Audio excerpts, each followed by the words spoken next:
ايه رأيكم بقى في الجمال دوت؟ تعالوا مع بعض هنتعلم ازاي نقدر نجفف الورد بتاعنا، وازاي نقدر نحطه في الريزن ونكتب عليه ونطلع نتيجة حلوة ممتازة مبقاش فيها بابلز. وكل التفاصيل دي هتلاقوها في الفيديو، فلو عجبكم القطعة دي يلا بينا. بصوا ده البوكيه اللي جالي من عميلة عايزة تحتفظ بيه، بس للأسف هو كان دبلان لأن هي اتأخرت قوي في ان هي تبعته، بس برضو انا اشتغلت عليه علشان نحتفظ بيه على قد ما قدرت. اول حاجه عملتها فتحت البوكيه علشان اشوف ايه الاخبار. طبعا المفروض ان اي حد يجيله ورد ويحب ان هو يحتفظ بيه لازم يعمل الحركه دي على طول قبل ما يحصل له عفونه، قبل ما يحصل له دبلان، علشان يبقى شكل الورد حلو وتبقى النتيجه بتاعته حلو. طبعا الورد الابيض الزغنطوط ده البيبي فلاور ده احسن حاجه فيه يعني بتنشف بسرعه جدا. اولا ده انا بحطه في برطمان كده في الهواء عادي، بتلاقوه على طول اتحنط ونشف وبقى حلو جدا. خلاص طيب، وتعالوا بقى نفكر هنعمل ايه في دول. طبعا لما نيجي نشتغل في الورد حاولوا تقصوا بالمقص على اخر حاجه في الصاج بتاعها، علشان خاطر ما تاخدش مساحة كبيرة معانا في الريزن، وما تاخدش كمان مساحة كبيرة في السيليكا جل. وهنا الورق الاخضر ده انا قررت ان انا كمان استخدمه، فكنت بقصقص الحاجات اللي انا ناوية استخدمها. طبعا كان في بعض الورد مجرد ما بمسكه بيتفرد بسبب ان هي زي ما شفتوا كده، بسبب ان هي اتأخرت على انها تجيبه يعني. طبعا كمان التجفيف يا جماعة بيفرق من نوع سيليكا لنوع سيليكا تاني. انا لسه جايبة نوع سيليكا جديد اللي هو بيبقى فيه الحبيبات الاورنج، وان شاء الله هعمل لكم فيديو كمان تجربة بيه عشان نشوف نتيجته عاملة ازاي. يعني عندي امل فيه ان هو ممكن يطلع زي الاجانب اللي هو بيطلع لون الوردة هو بعد التجفيف، وده اللي هنجربه مع بعض ان شاء الله في فيديو تاني لما اجرب السيليكا جل الجديد اللي انا جبته. المهم تعالوا نكمل. انا قعدت افكر الصراحه هل الورق ده ممكن استخدمه ولا لا، فحاولوا تخلوا كل الورق والسيكون وكله تفكروا انتوا هتعملوا بيها ديزاين ايه. جبت علبه بلاستيك زي ما انتوا شايفين، بدات ارش فيها باودر السيليكا، وبدات ان انا ارص الورد بتاعي. خدوا بالكم ان احنا مش عايزين نسيب اي حته في الورد مش عليها السيليكا جل، فاحنا بنرصها ولازم نحط سيليكا جل تحتيها. انا هنا كنت برص في العلبه دي لان كميه السيليكا جل اللي معايا تقريبا دي نص كيلو، فما عنديش كميه فظيعه. المهم ان احنا نكون مغطيينه كله. فانا هنا كنت بحاول ان انا احط جوه الورد واتاكد ان هو محطوط فيه، وهقعد اخبط على العلبه علشان خاطر احرك السيليكا جل بتاعتي وتبقى بين الورد.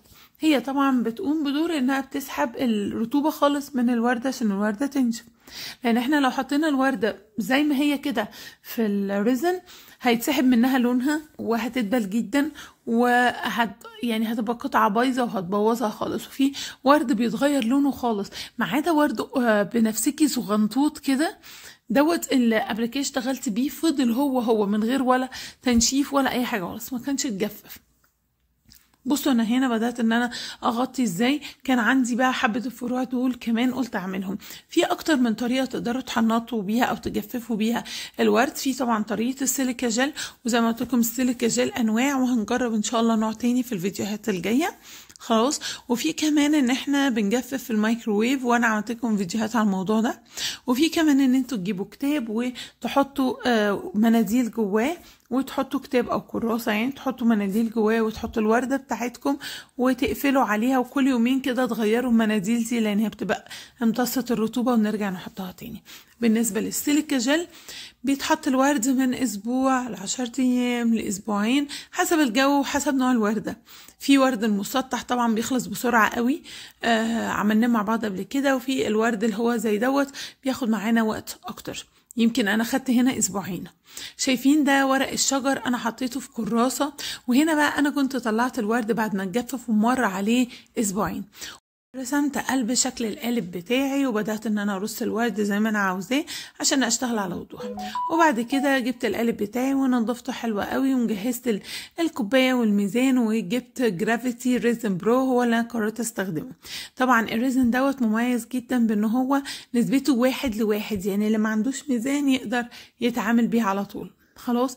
طيب البابلز بتاعته قليله جدا جدا جدا جدا يعني، او يعني فمين ممكن تطير في ثواني.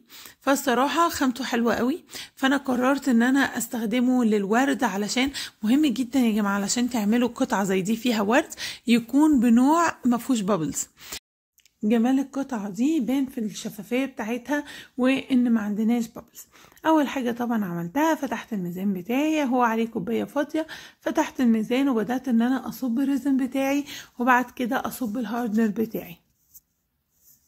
خلاص، وهصبهم قد بعض. خدوا بالكم بقى علشان قطعة زي دي تنجح، اول حاجة لازم يكون النوع بتاعنا مفيهوش بابلز. خلاص، تاني حاجة لازم نصب على مراحل، ما ينفعش ان انا اروح صبة القطعة كلها. تقريبا القطعة دي ملت القالب كله على اخره، فهي تقريبا واخدة حسب ما انا متذكرة 1300 1400 جرام ريزن، حاجة في الرينج دوت. خلاص، فاحنا هنحط فيه كمية كبيرة. لو حطينا الكمية دي كلها مرة واحدة الورد بتاعنا هيتحرق، وكمان هيطلع ببخرة سامة، ومش بعيد ان هو يتصلب ويبوظ مننا ويبقى فيه كمية بابلز مش طبيعية. فمهم جدا ان احنا نعملها على طبقات. انا هنا عملت حمام مية دافية علشان طبعا احنا في الشتاء، وهنا عندنا في تبوك الحرارة بتبقى 7 و6 وحاجات كده، فمهم جدا ان انا اعمل حمام المية الدافية، علبة فيها مية مايلة يعني دافية مايلة للسخونية. خلاص، بحط فيها الكوباية بتاعتي بعد ما بعمل الخليط، وبجمع بتخلص كده لو في بابلز موجودة، وكمان بحسس الريزن ان احنا في الصيف عشان ما يعملش معايا اي غيامة وتبقى لمعته قوية. غير كده انا بشغل يا جماعة التكييف سخن في الأوضة، فبتبقى الدنيا دافية كأننا في عز الصيف يعني. المهم زي ما انتوا شايفين انا صبيت الريزن بتاعي، عملت طبقة رفيعة جدا، ولما الطبقة دي تقلت مش اتصلبت، اوكي، تقلت، بدأت أرص أول طبقة في التوزيع. أول حاجة أنا بحب أعمل الفروع الخضراء التخينة دي في الأرضية عشان ما يبقاش باين ظهر الورد. خلاص، علشان المنظر من تحت يبقى متقفل بالفروع دي. وبدأت ان انا اوزع بقى ورد ابيض وورد الفروع بالمنظر اللي انتوا شايفينه، وبعد كده هصب عليه ريزن تاني. اللي انا بعمله ان انا بصب على مراحل علشان اقدر اتخلص من البابلز، وعشان اضمن ان مش هيبقى فيه حرارة زايدة او يعني سرعة تصلب تبوظ لنا القطعة. خلاص، تاني حاجة ان احنا عايزينها نعملها 3D، يعني كل ما كان الورد اللي تحت واللي فوقيه وهكذا، تحس ان المنظر كده فيه 3D، حاجات ليفلات معانا. خلاص، انا دلقت هنا حبة زي ما انتوا شايفين كده، وانا بصوا كل ما بدلق حبة بسيبها انها تنشف شوية او تتقل واروح داخلة في الحبة اللي بعديهم. المهم ان احنا بنشتغل بطبقات رفيعة مش طبقات تخينة، واهم حاجة الطبقة اللي تحت خالص تبقى رفيعة، بالذات لان احنا بنشتغل مع ورد عالي مش وردة مسطحة. يعني انا عملت قبل كده كان وردة مسطحة وما اخدتش كمية الريزن دي خالص. طبعا خدوا بالكم برضو من حاجة، ان ما يبقاش الورد طالع بره القالب، لان هو لو طالع بره القالب طب انتوا هتصبوه ازاي؟ فدي حاجة برضو مهمة. لو حسيت ان الورد بتاعكم هيطلع بره القالب بلاش منه خالص الخلفية اللي تحت دي، فروع الشجر دي، وهي تبدأوا بالورد وتنطروا عليه الورد الابيض. خلاص، بدأت ان انا انطر الورد الابيض، وعايزين بعد كده نحط الريزن بتاعنا.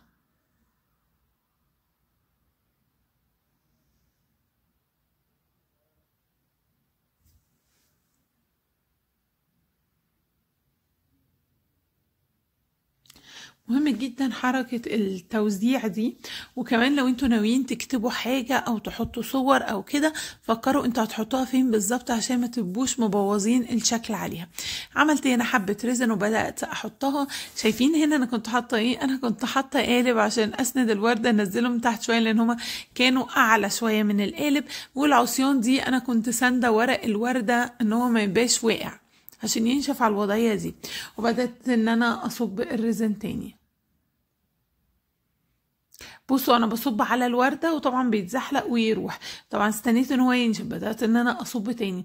لو تلاحظوا تقريبا، وطبعا استخدمت الهوت ارجان عشان احاول اتخلص من البابلز، تقريبا انا كنت بصب في المرة مثلا 100 جرام كده، يعني ما كنتش بصب ازيد من كده، بس طبعا لا سوري 200 جرام 200 جرام مش 100 جرام. هنا انا قربت من الاخر شوية، قلت خلاص بقى انا احط الكتابة بتاعتي. الكتابة بتاعتي طبعا انا قصتها بجهاز الفينيل الكريكت، وبدات ان انا احطها زي ما انتم شايفين. انتوا تشيلوا الورقه من تحت، تحطوا الكلام، وبعد كده تشيلوا الستيكر اللي فوق وتبقى حلوه قوي كده. خلاص. طيب دلوقتي بقى احنا عايزين نحط الطبقه النهائيه اللي هتقفل على الورد خالص، وكمان هتلمع عندنا الكتابه وتحافظ عليها. دي الطبقه اللي قبل النهائيه. خلاص. اول ما دي بقى تنشف معانا هنبدا نطلع القالب عشان نشوف هنديله الطبقه النهائيه ولا هو خلاص لمعان وتمام. هل الورد كله اتغطى ولا لا، لان ساعات ممكن يبوظ ورده طالع اي حاجه. في بعض الناس طبعا كل طبقه من دول يا جماعه لازم تمشوا الهوت ارجان او التورش. خدوا بالكم من حاجه، ان انا في مره مشيت التورش والورد اتحرق مني حته فيه. خلاص. شايفين اللمعه حلوه قوي ازاي؟ طبعا لان انا بسخن الخليط بتاعي، كمان انا مسخنه الاوضه جدا، حر جدا، فعشان كده اللمعه حلوه. بصوا بقى لما هنطلع، شايفين يا جماعه المنظر من جنب؟ بجد المنظر من جنب خطير خطير خطير. منظر الورده وهي طالعه وتحتيها الاخضر، ومنظر الفروع البيضه دي من الجنب حلوه قوي. فالصراحه القطعه دي جميله جدا ومميزه. خلاص كده انا بقى باجي هنا بحب ادي اخر طبقه، والطبقه دي بتدي بومبي للشغل كده، وكمان ان لو في مثلا الاطراف واقفه شويه او حاجه ده بتقفل عليها، ولا بقى تحتاجوا تصنفروا ولا تحتاجوا اي حاجه. انا كمان حصل لي مشكله ان في بابلز هنا طلعت، خلاص زي ما انتوا شايفين اهو، وبدات ان انا احفرها بالكتر كده علشان املاها ريزن واقدر اصب عليها واخفيها. هنا عملت حبه ريزن وبدات اصب. القاعدة بتقول ايه؟ ان احنا لو هنصب فوق بالمنظر ده لازم ندهن الجوانب وظهر القطعة بمادة اللاتكس، بس انا وقتها ما كانش عندي مادة اللاتكس، وعلشان اللي ما عندوش يتصرف.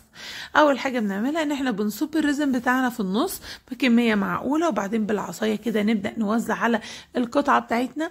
لما نلاقي ان احنا غطينا القطعة كلها خلاص ممكن نزود كده حبه في النص صغنطتين. انما لو لقيتوا انه لا هو ما كفاش عادي ان احنا نزود.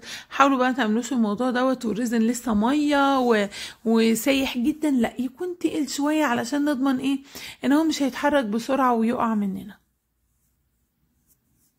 ومهم جدا طبعا ان احنا نمشي تورش ونتاكد على ان احنا موزعين على كل المناطق، لان ممكن الريزن لو قليل ينشف ويعمل بقى اجزاء طالعه واجزاء نازله ويبقى النتيجه بتاعتنا وحشه.